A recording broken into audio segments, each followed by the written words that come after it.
ಇನ್ನು ನಾಲ್ಕನೆಯ ಭ್ರಷ್ಟಾಧಿಕಾರಿ ಡಿ ವಿಜಯಲಕ್ಷ್ಮಿ, ಗ್ರಾಮೀಣ ಕುಡಿಯುವ ನೀರು ಸರಬರಾಜು ಇಲಾಖೆ ಎಇಇ ಇವರು, ರಾಯಚೂರು ಜಿಲ್ಲೆ ಸಿಂಧನೂರು ಉಪವಿಭಾಗ.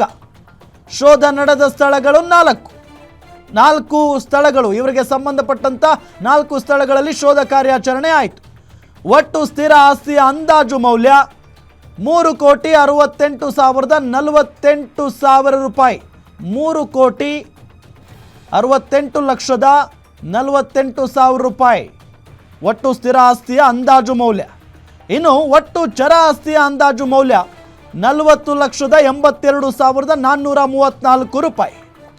12 ನಿವೇಶನಗಳು, 2 ಮನೆಗಳು, 73 ಎಕರೆ 31 ಗುಂಟೆ ಕೃಷಿ ಜಮೀನನ್ನು ಇವರು ಹೊಂದಿದ್ದಾರೆ. 2,56,000 ರೂಪಾಯಿ ನಗದು ಸಿಕ್ಕಿದೆ. 14,20,000 ರೂಪಾಯಿ ಬೆಲೆ ಬಾಳುವ ಚಿನ್ನಾಭರಣ ಸಿಕ್ಕಿದೆ. 18,45,000 ರೂಪಾಯಿ ಬೆಲೆ ಬಾಳುವ ವಾಹನಗಳಿದ್ದಾವೆ. 5,61,434 ರೂಪಾಯಿ ಬ್ಯಾಂಕ್ ಬ್ಯಾಲೆನ್ಸ್ ಇವರು ಹೊಂದಿದ್ದಾರೆ.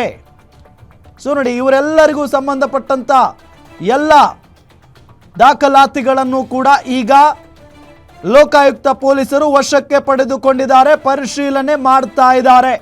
ಈ 4 ಭ್ರಷ್ಟಾಧಿಕಾರಿಗಳದ್ದು